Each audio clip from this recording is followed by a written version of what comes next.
1, 2, 3, 4.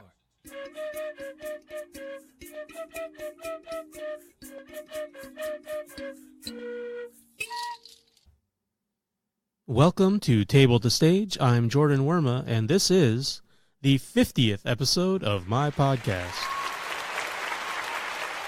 So a few years ago, this little thing called Hamilton happened. Maybe you've heard of it. It's still happening in rooms everywhere. It's a Broadway show that has crossed into mainstream pop culture in a way that really no other ever has. And it was also a pop music project that crossed over to Broadway. So during that transition, from concept to stage musical, Scott Wasserman came on board to help with orchestrations and ended up designing the digital music effects that everyone who knows the show recognizes instantly. Even if you don't know Scott's name, you know his work. He's also the co-host of one of my favorite non-Table to Stage podcasts, Song Salad with Shannon and Scott. So here's Hometown Boy Makes Good, Scott Wasserman.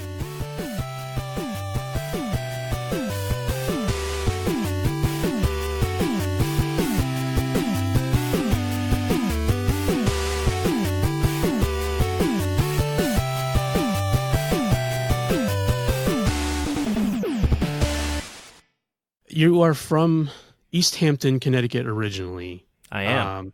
What was that experience like growing up for you in what is really a pretty rural environment, and for you to come out as such a creative person from this area? How did you develop such a love for the arts and theater in this part of the state? Yeah, I think it's surprising, and it's also not surprising being creative growing up in a small town, especially having grown up when the internet was also young. I spent a lot of time playing with my friends outside and playing pretend and running through the woods because we had a lot of woods available to us in East Hampton, and making forts and playing pirate and that kind of stuff. So I think the creativity was kind of a natural part of growing up. And my family has, roots and a long history in Connecticut. My mom grew up in Cobalt, which is right down the road from East Hampton, and was a public school teacher in East Hampton for most of her life.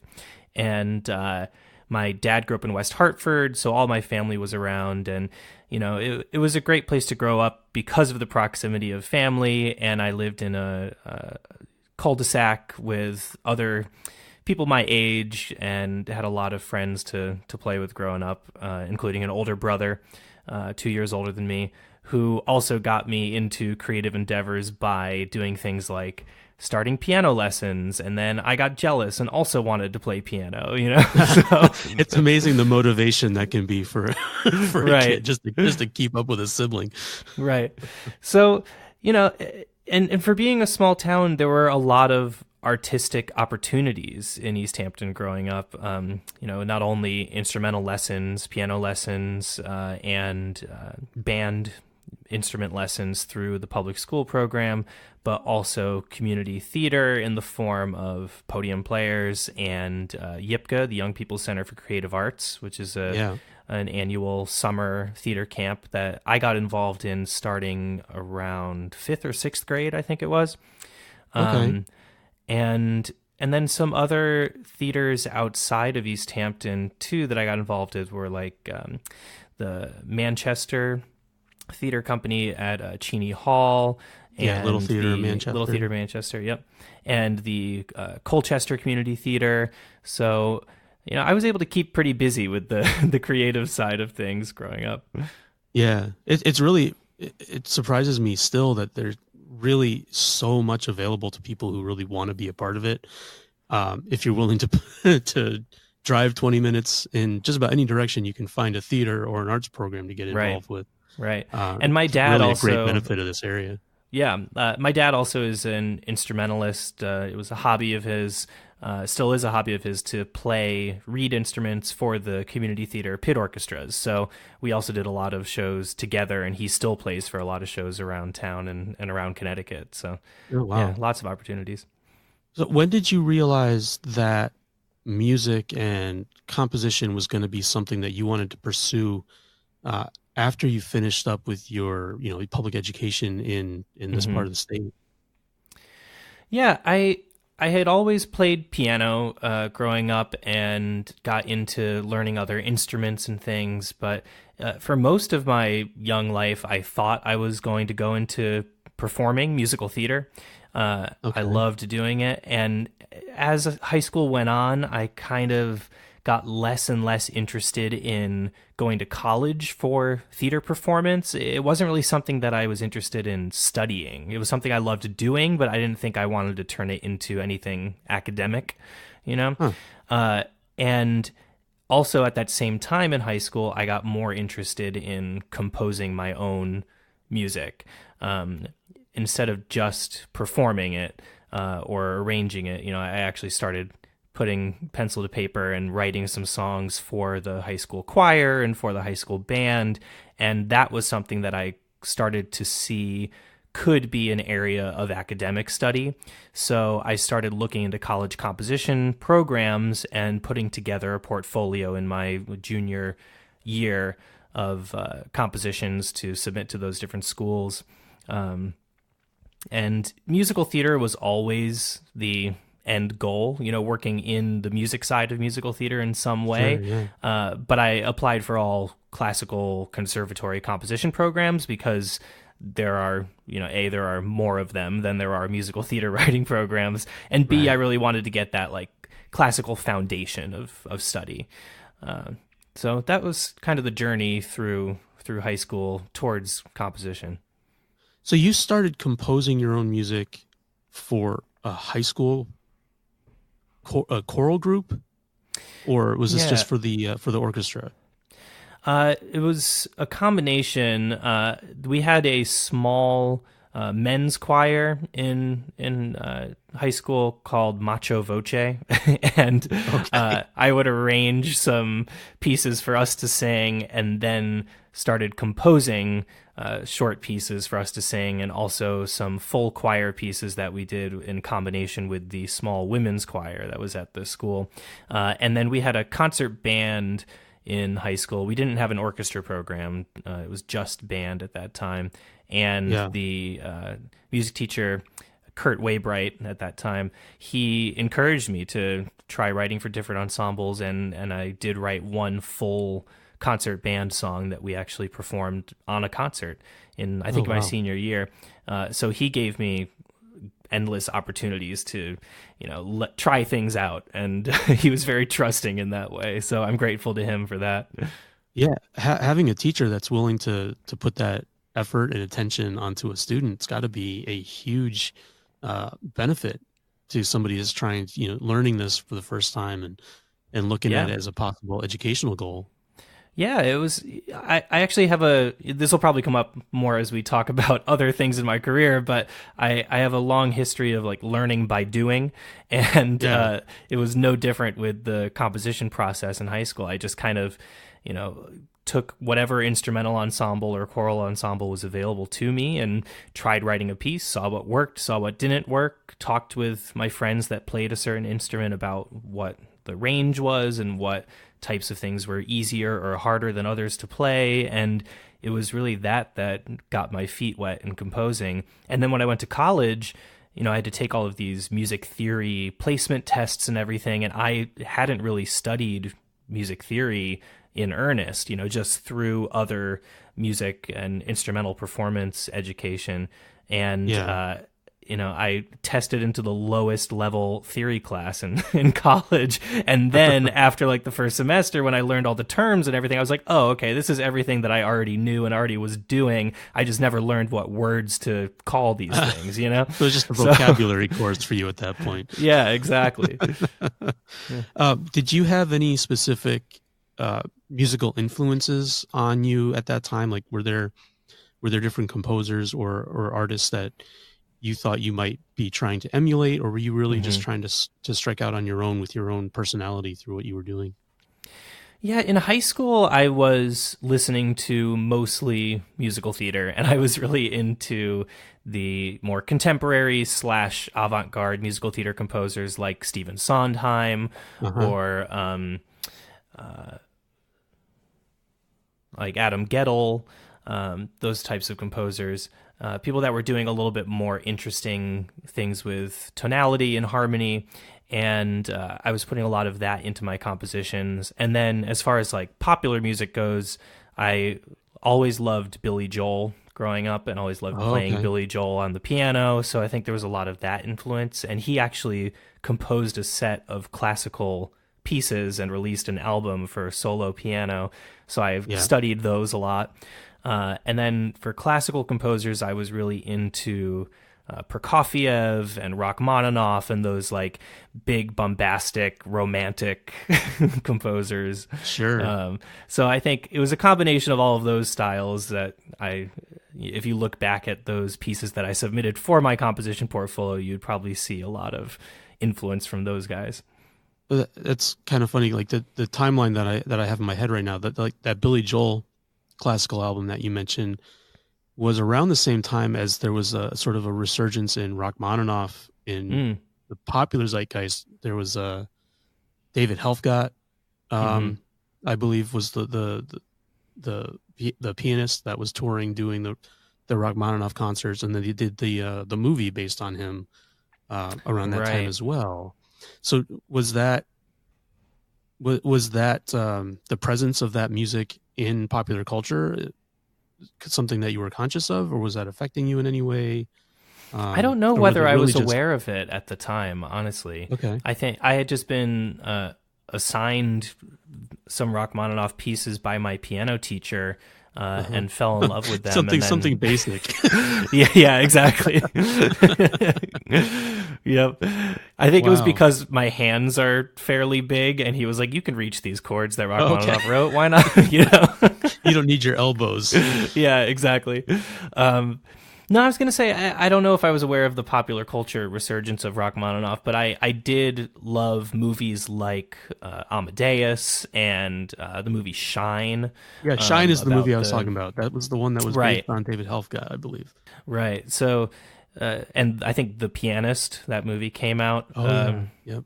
around that same time. So there was a lot of, very like emotionally driven piano movies at that time. Yeah. So how do you go from a composer really focused on the piano to then working with digital music? Because you've sort of Right. made a name for yourself with Ableton, right? Mm-hmm. So Yeah. first of all, what is Ableton? And then, Good question. And how do you make that transition? First of all, Ableton is a music production and playback software. It's what's called a DAW, or DAW, which stands for Digital Audio Workstation. And Ableton was designed for DJs primarily.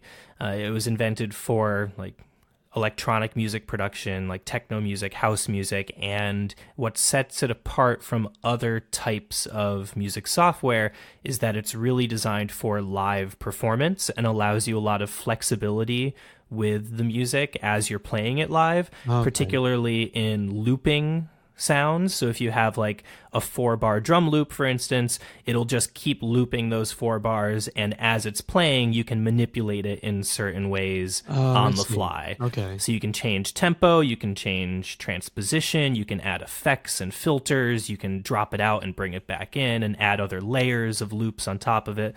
So that's the main purpose of Ableton as it was invented. Yeah.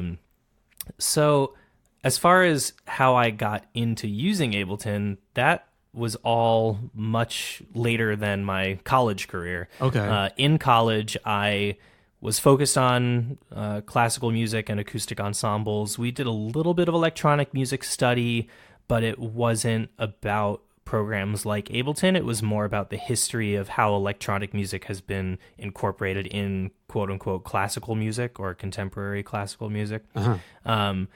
And I I think I only wrote one piece in college that incorporated any kind of electronics, and it was very basic looking back at it. Okay. So when I graduated and moved to New York and started trying to work in musical theater, I was working as a pianist and as a transcriptionist, so writing down music from audio recordings of either composers who needed someone to do that for them, or people that were looking to find a certain pop song to sing at an audition, but the sheet music didn't exist. I would like write out the sheet music for these pop songs, that kind of stuff. And I started working as a music assistant on some musical theater productions, and eventually got to do that on a couple Broadway shows. And that was just, as far as responsibilities go, that was keeping the score updated in the program Finale, which is a music notation software, doing rehearsal piano work, and basically any other organizational things the music department of the show needed. And I was doing that job on Annie, the revival in 2011, 2012. And I met Alex Lacamoire, who was the dance arranger of the show. Yeah, no big. Yeah, he went on with some other things. Right. So, yeah, he was doing the dance arrangements for Annie, and I was working with him and the music team. I was working with him closely doing the transcriptions of his dance arrangements at the piano, and he asked me to work with him on the early readings of Hamilton, which were happening at that exact same time. Wow. So I started working as the music assistant on Hamilton, and as the show developed through those readings and workshops, it became apparent that we needed to start incorporating electronic music into the show, because we needed to get the whole hip-hop feel across to the potential producers and investors for the show. So Alex tasked me with learning Ableton and figuring out how it could be used for Hamilton, because he had heard of it before. Okay, you learned you learned an entire DAW software system on the fly during the early production of what is inarguably the biggest Broadway show in the last 20 to 50 years. It sounds crazy, but yes. That I think my mind just broke. That's that is amazing. Well, I did have a couple years to get used to it. It wasn't like it was all over the course of 1 month or something. Oh no, that, of course, yeah. I recently just learned a lot about the backstory of the Hamilton production. So I realized you had years, years of working on this, but it's still incredible to me that during the early part of that you just sort of fall into this entire new program. Right. I never expected to be working with electronic music professionally, and I never, Ableton wasn't really even on my radar, but Alex had heard about it being used successfully on some other shows, and wanted to see how it could serve Hamilton. So it was when we were at Vassar College in the summer of 2013 that I started working with it, and just like putting very basic drum loops onto it and figuring out how to play them back along with the piano in the rehearsals and in the presentations of the production. And it just grew and grew from there, and until we have the way the Ableton setup is used on the show on Broadway and on tours and in London. So yeah. Wow. So when you went to college, was this because you went to Carnegie Mellon to study, and was that just a permanent move for you out of Connecticut, and you just went right from there to integrating in the New York theater scene? Pretty much. It was a little bit of back and forth in there, but I knew that New York was the ultimate goal, but I wasn't quite ready to go to such an urban environment right out of living in East Hampton for 18 years. Right. So Pittsburgh seemed like a good in-between sized city, especially Carnegie Mellon being like in a suburb of Pittsburgh. Right. And I think it was a really good move for me because it got me used to that type of living environment. And then after Pittsburgh, I did one summer of performance in a light opera and summer stock theater company called College Light Opera Company in Falmouth, Mass, in Okay. Cape Cod, and was performing, singing with that ensemble. And that lasted until about August after I graduated. And then I moved back home to East Hampton, lived with my parents, and substitute taught at East Hampton High School, and got my bartending license, and did one show at Ivoryton Playhouse. I performed in Barnum at Ivoryton, and all the while just trying to save up money and figure out how to move to New York, you know? And it was December of 2010, the year I graduated, that I got a job in New York over a Skype interview, accompanying voice lessons for high school students that were trying to audition for college musical theater programs. Okay. And that was the job that allowed me to move to New York and start subletting an apartment and finding other work from there. So, yeah, that was December 30th of 2010 was when I moved to New York. Now, I always have this thought in my head that anybody who's moving to New York, into the city, or out to LA to pursue a career in theater or movies or television, whatever it is, that there is a level of courage that I have trouble fathoming. Was it as terrifying for you to actually make that move as I think it must have been, or were you pretty confident that you'd be able to make the transition? It was scary. Yeah. I was worried about money, first of all, because New York's obviously a very expensive place to live, and I only had one not so full-time job lined up. Right. So I knew that I was going to have to start hustling the minute I got to the city. But, there was actually a really funny kind of coincidental thing. When I moved, I started subletting an apartment, a 3-bedroom apartment, like way, way uptown at like 200th Street in Manhattan. And I was living with 2 other people who I did not know. I just met them online through this apartment listing. And then when I started coordinating with the person I needed to send my rent checks to, he gave me his address, and he was in East Hampton, Connecticut.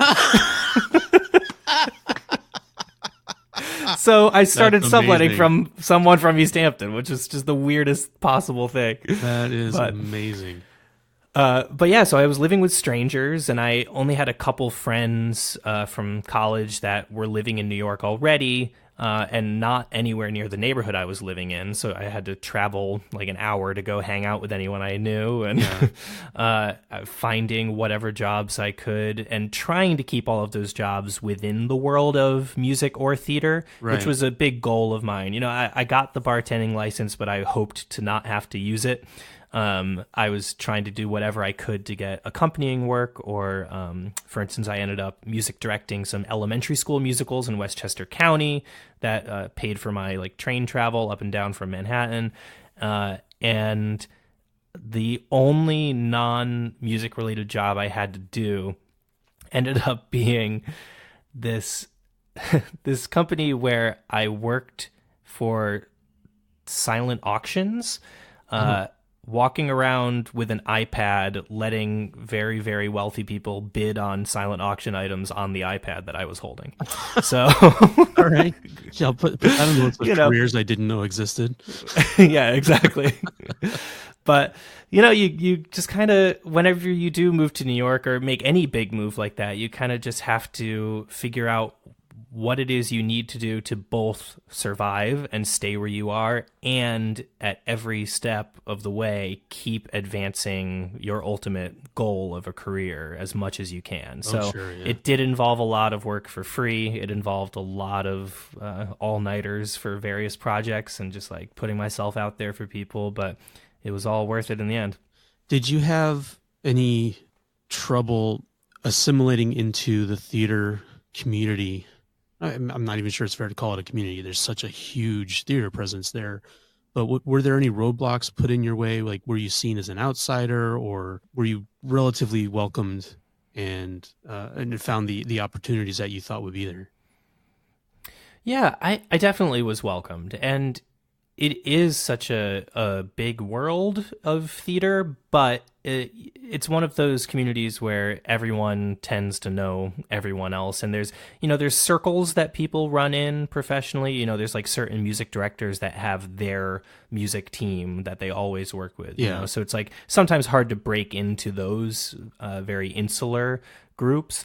But the theater community as a whole, I think, is very generous and sharing and supportive. So I was welcomed pretty quickly. I think the trickiest thing is that there definitely is a ladder to climb if you want to do something like music direction or arranging or orchestrating.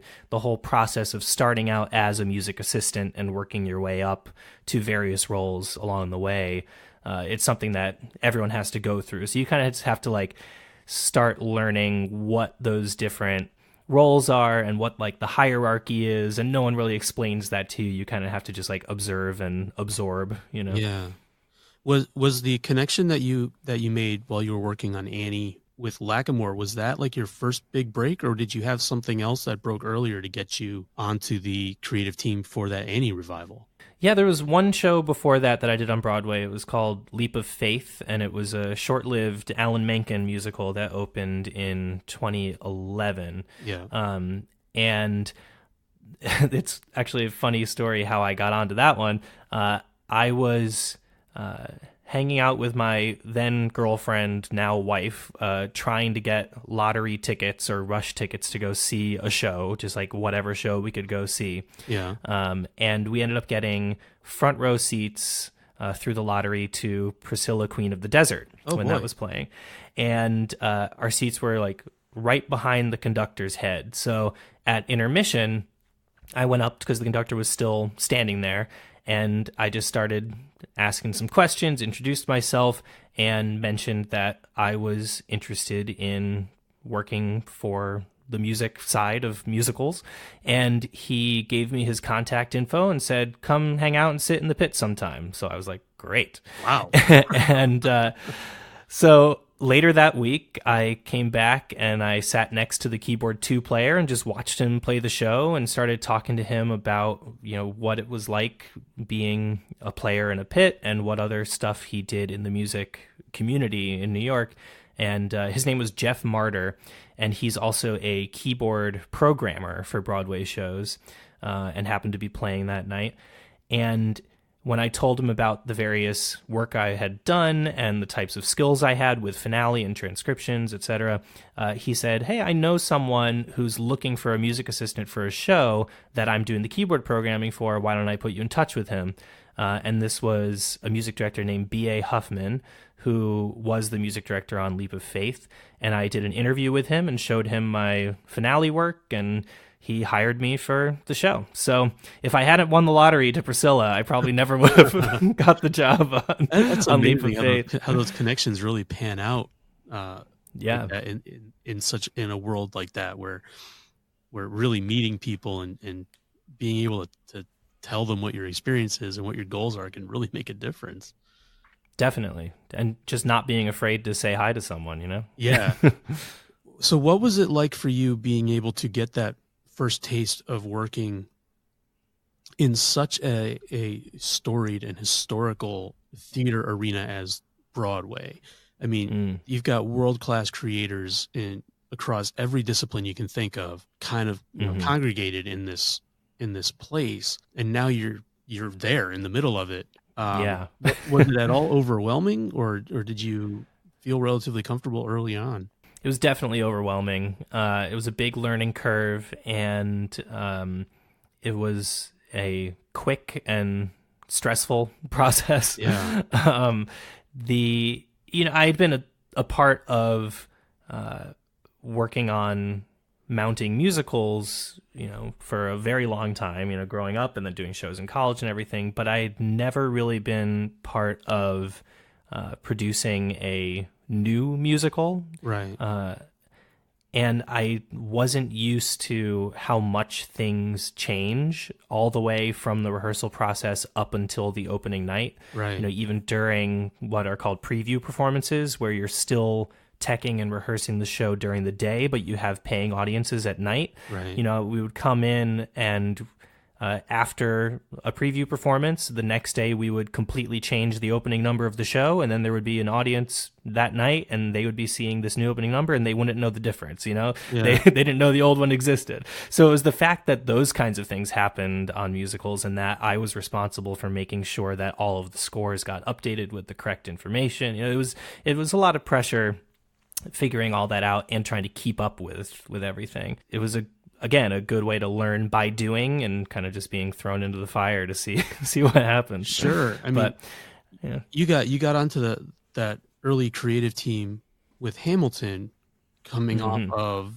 the success of In the Heights.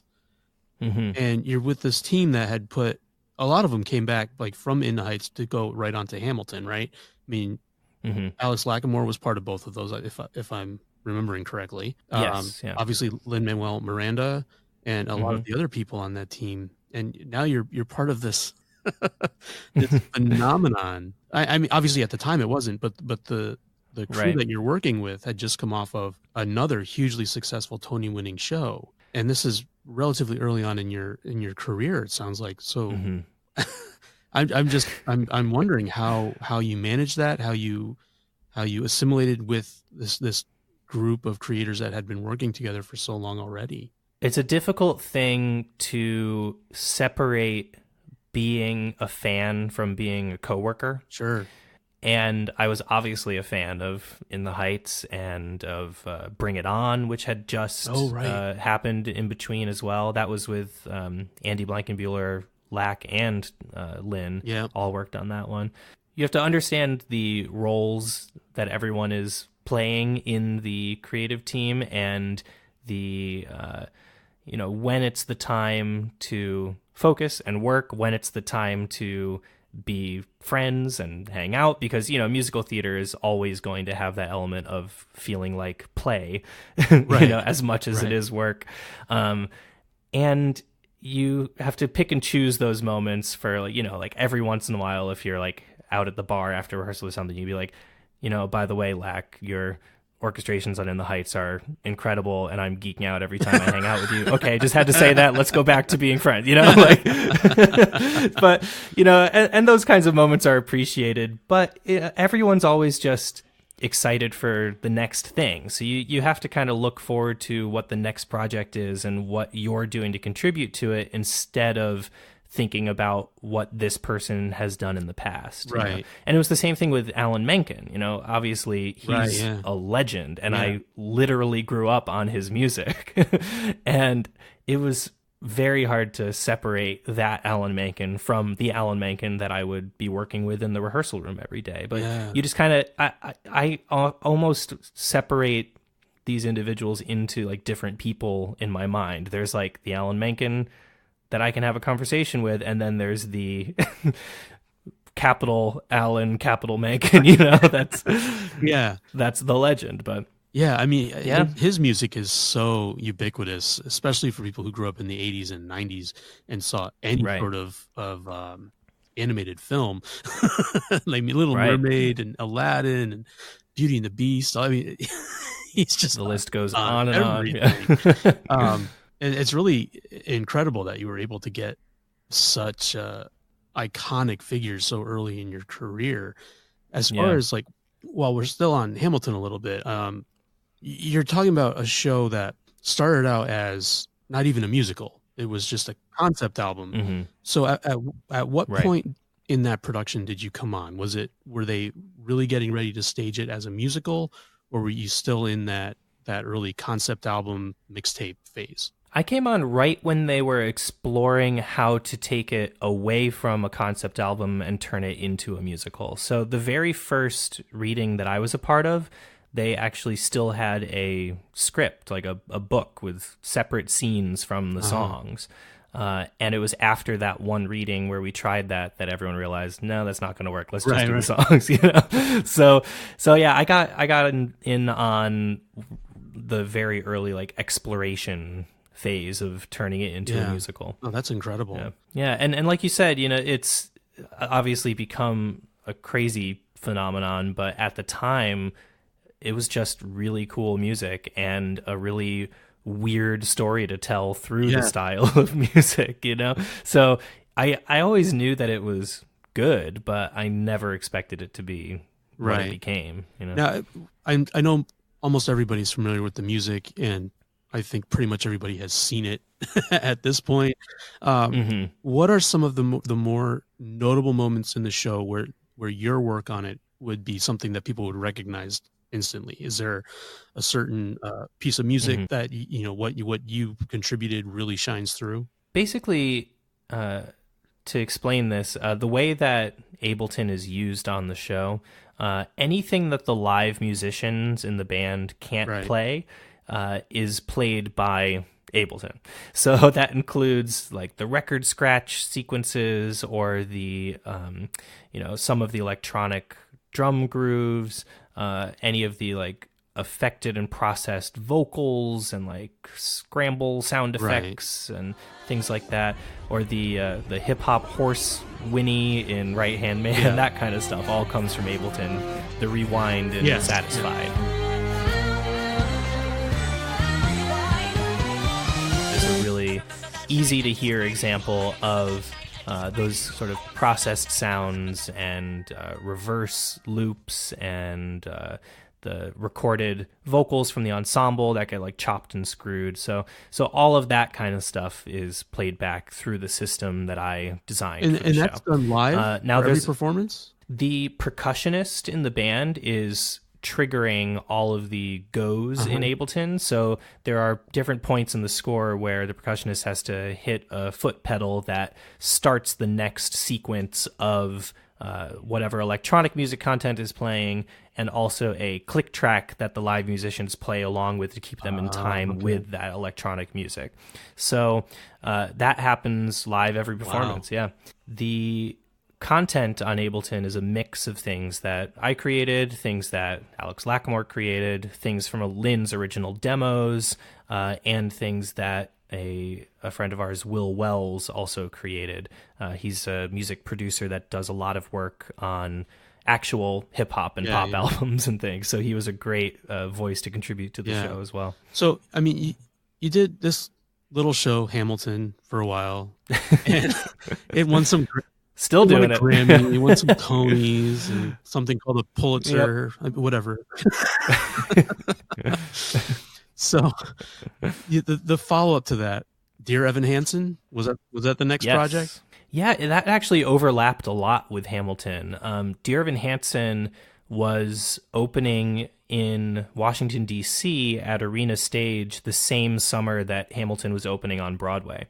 Okay. So after Hamilton opened on Broadway, Dear Evan Hansen then came to New York and opened off Broadway and then transferred to Broadway not too long after that. So I was doing workshops for Dear Evan Hansen at the same time that we were finishing the development of Hamilton in workshops and off Broadway. And that was also with Alex Lacamoire. So I think it was just a right place, right time, right person kind of a thing. You know? Wow. Yeah. And he also knew that Ableton was going to be useful on Dear Evan Hansen in a similar way that it was useful on Hamilton, both for electronic music playback and also because Dear Evan Hansen's set is all done with projections. And another feature of Ableton is that you can play back time code and MIDI data that can keep lighting, projections, and sound effects in sync with musical content that's coming from the software. So it was a really powerful tool in the tech process of Dear Evan Hansen to line up all of these very specific video and lighting moments with moments in time that come from the music. Now, Dear Evan Hansen and Hamilton have a few things in common, like just on the surface. They're Grammy Award-winning albums. They've both won multiple Tony Awards. But they are also, from my understanding of Dear Evan Hansen, Hamilton and Dear Evan Hansen are both rather unique in the stories that they bring to a musical stage. So what has your experience been like working with such interesting material with people who are really these groundbreaking artists in such a what is now sort of a resurgent media in pop culture? I mean, Hamilton's not something that only people that listen to Broadway musicals listen to.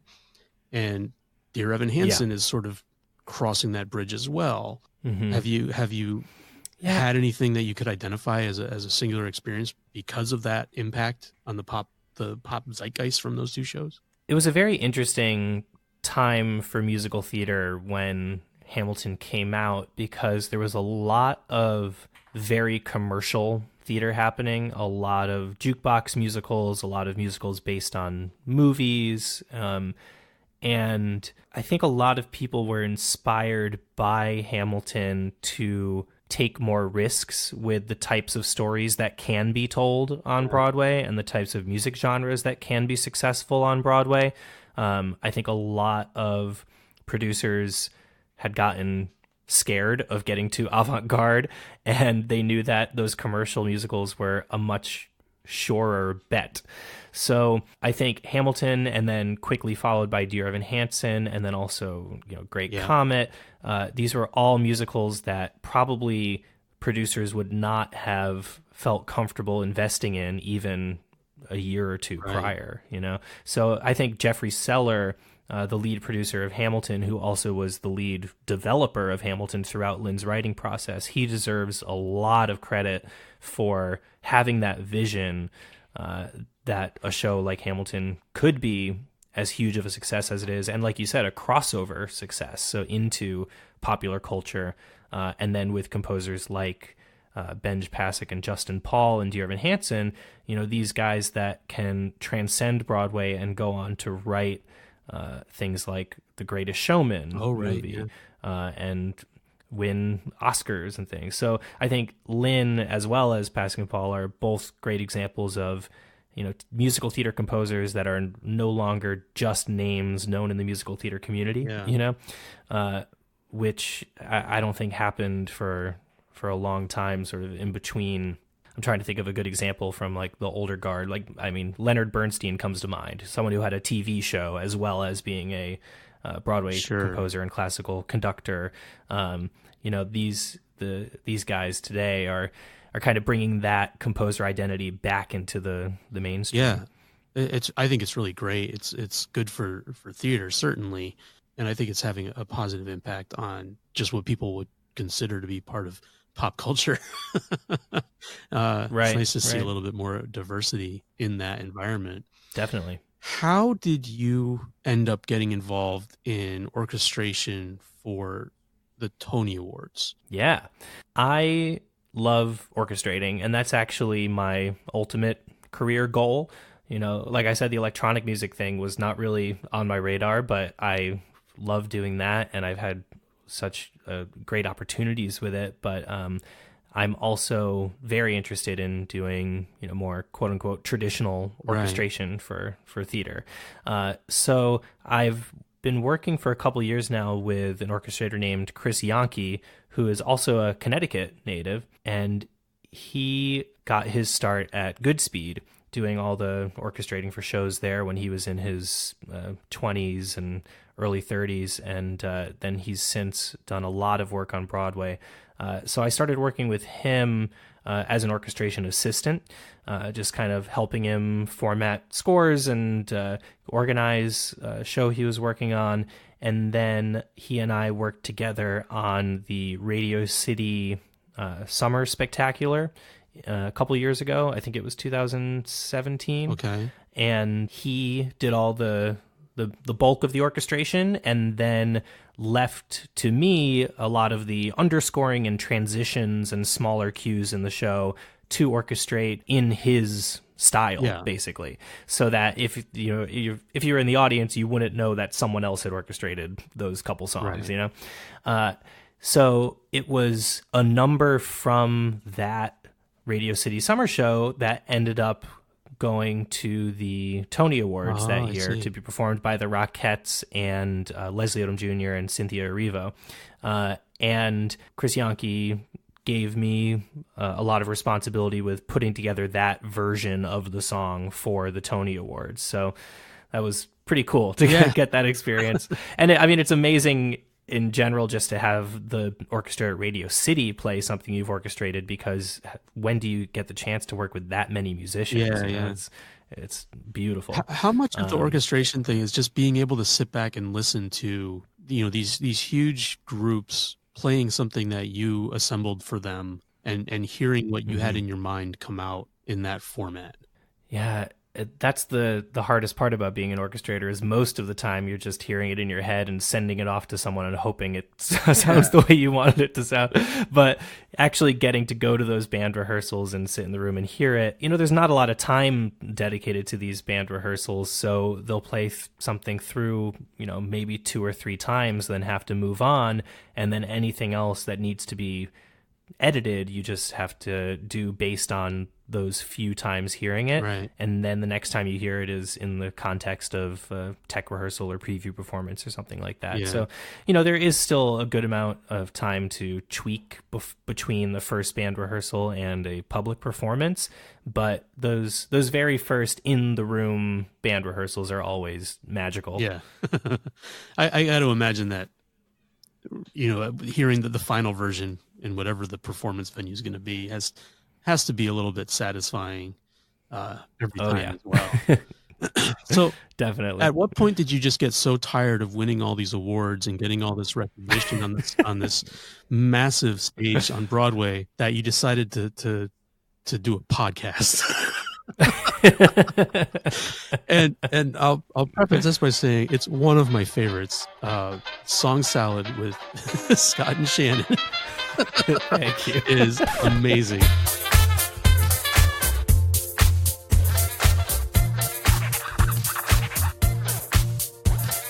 Hey, let's get that spray. Sulfuric acid mist crystals, deadly rise of ocean tides with stratospheric aerosols.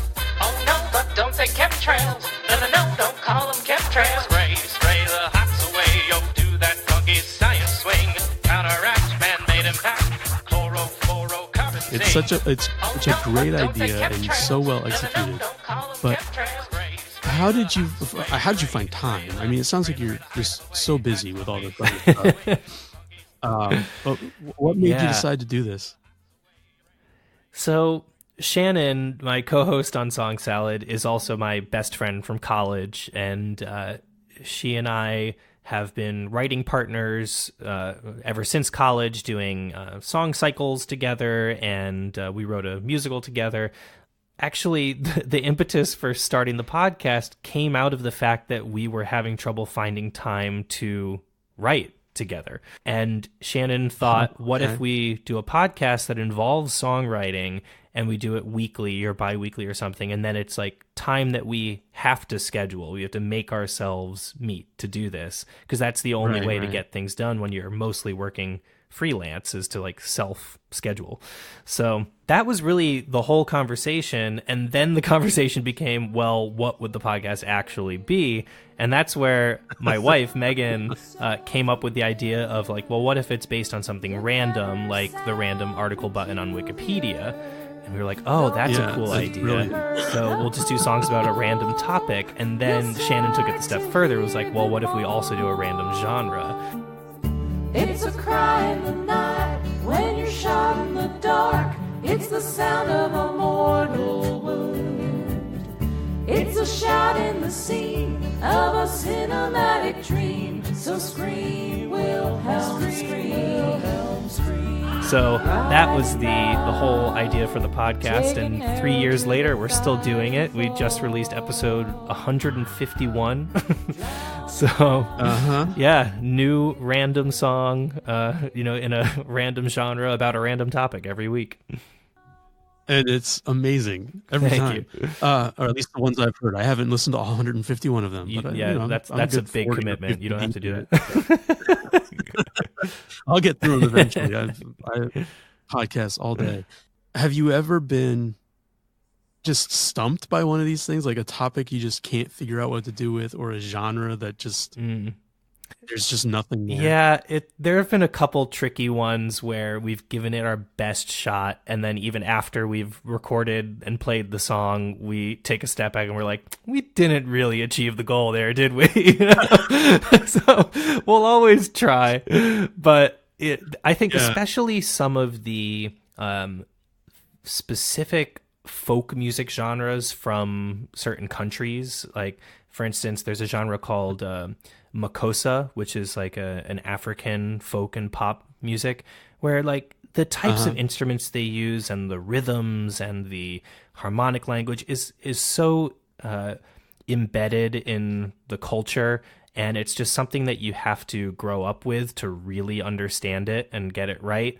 You know, so we'll do our best to understand and replicate those types of genres, but sometimes it's just we can't quite crack it.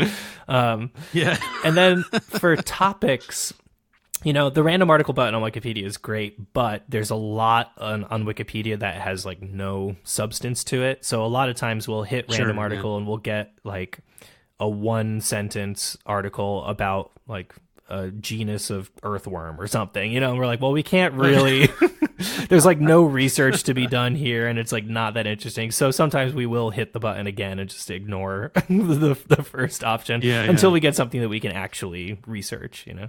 Now, I don't want you to give the secrets away because you have your proprietary salad spinner. But how many different genres are on your list or are in your salad spinner? Yeah, we started with just over 500, and we've which we found online. There was this website called Mood Fuse, which no longer exists, but it was sort of like the random article button on Wikipedia, but it was just its own music genre website where you could quote unquote spin for these genres. But when we noticed that the site started to look like it was no longer being maintained, we copied the list of genres from their database and put that into our own spreadsheet, and then found another website that also had more genres on it and copied those in as well. So yeah, I think we've still got about 350 or more left. But again, there's a lot of genres that we can't necessarily do. For instance, any instrumental genres, because then Shannon wouldn't have anything to do with the lyrics. Or, you know, going even further with like what I was talking about with that folk music, like say Indian classical music, something like that, where again, it's just like something that people study for their entire lives. And I would never be able to do it justice in half an hour, you know. So what are you working on now in the theater world? You have anything that you're currently on a project or something that's coming up for you? Yes, I have a project that's coming up in Connecticut, actually. I'm orchestrating the show Austen's Pride, which is a new musical about Jane Austen and Pride and Prejudice. That's going to be at ACT in Ridgefield, opening at the end of March and running through April. So come check out Austen's Pride. Oh, that's exciting. This is a new musical? Yes, a new musical. And then I'm also doing orchestrations on a musical called Blackbeard about the pirate. That's going to be at Signature Theater in Washington, D.C., opening mid-June. And then aside from these orchestration projects, I do still work with Hamilton and Dear Evan Hansen, setting up the new companies of each show as they go out on the road. For instance, I was just in Puerto Rico with Hamilton, and then was out in La Jolla, California, working on a new musical called Diana about Princess Diana. So that's running now. Oh, wow. And I did the electronic music design on that one, and that should be coming to New York within the next year or so, I would hope. So Breaking news. Yeah. Oh, that's great. And where can people find your stuff online if they wanted to check out your work or keep up with what you're doing? Sure. I have a website. It's scott-wasserman.com. And I am also on Twitter at ScottWasserman1, the number 1. You can also follow Song Salad on social media. We have a website, songsaladpodcast.com, and we're on Twitter at SongSaladCast. So all of those are good ways to find me and keep up with what I'm doing. Yeah. All right. Now, I do like to ask everybody for a recommendation for something new and exciting that maybe you've experienced recently that you want to pass on to other people. So is there anything that you can think of that you really want to recommend other people try out? Well, I do have a new Netflix obsession. It is an Australian reality TV show called Instant Hotel. And It is basically an Airbnb competition. So these right. couples all have their Airbnbs, and they stay at each other's homes and rate them on on like the neighborhood and the local activities and how good of a night's sleep you got and what the value for money is of the Airbnb. And it gets pretty cutthroat with these couples judging each other's homes. So check out Instant Hotel on Netflix. That reminds me of the old show Wife Swap. Or was it Family Swap or whatever? I think they had all of those. Yeah, they would move in. They would move in with the other family for a weekend Right. and see how they were. Yeah, it's a fun show. Yeah. Oh, that's great. Thank you so much for doing this. I appreciate the time. Of course. Thank you for having me. It's just incredible to hear some of these stories about, from Hamilton and Dear Evan Hansen and everything else that you've been able to accomplish. Thank you. And also, if you're interested in hearing about my experience with Hamilton in more detail, I was just interviewed on a podcast called The Hamilcast, which is an interview show that Jillian Pensavalle does with a lot of the cast members and creative team members from Hamilton. And she and I interviewed for about 3.5 hours and she just released 3 episodes of me going deep dive into all of the Ableton content on Hamilton and the whole history of the production as far as I saw it. So check out the Hamilcast if you're interested in that.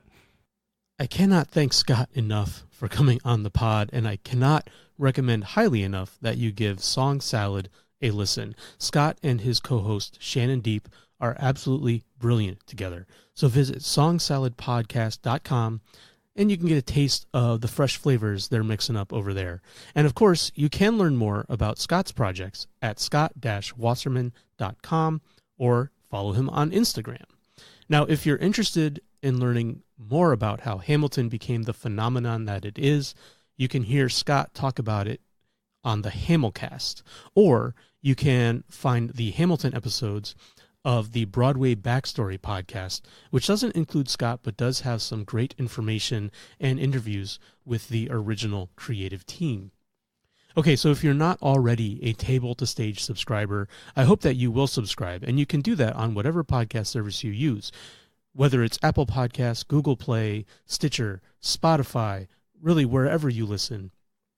And if you're interested in getting some more behind-the-scenes content, and you would like to support the pod, you can become a patron at patreon.com/tabletostage. Now, if you visit tabletostagepod.com/live, you can get tickets to the first ever Table to Stage live at CT Comedy Theater in Hartford on May 22nd.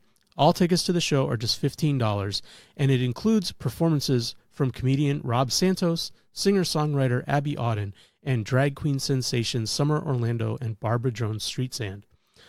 Plus, lots of audience participation. It's going to be a fun evening, so I hope you will come out, and I will see all of you creators of habit there.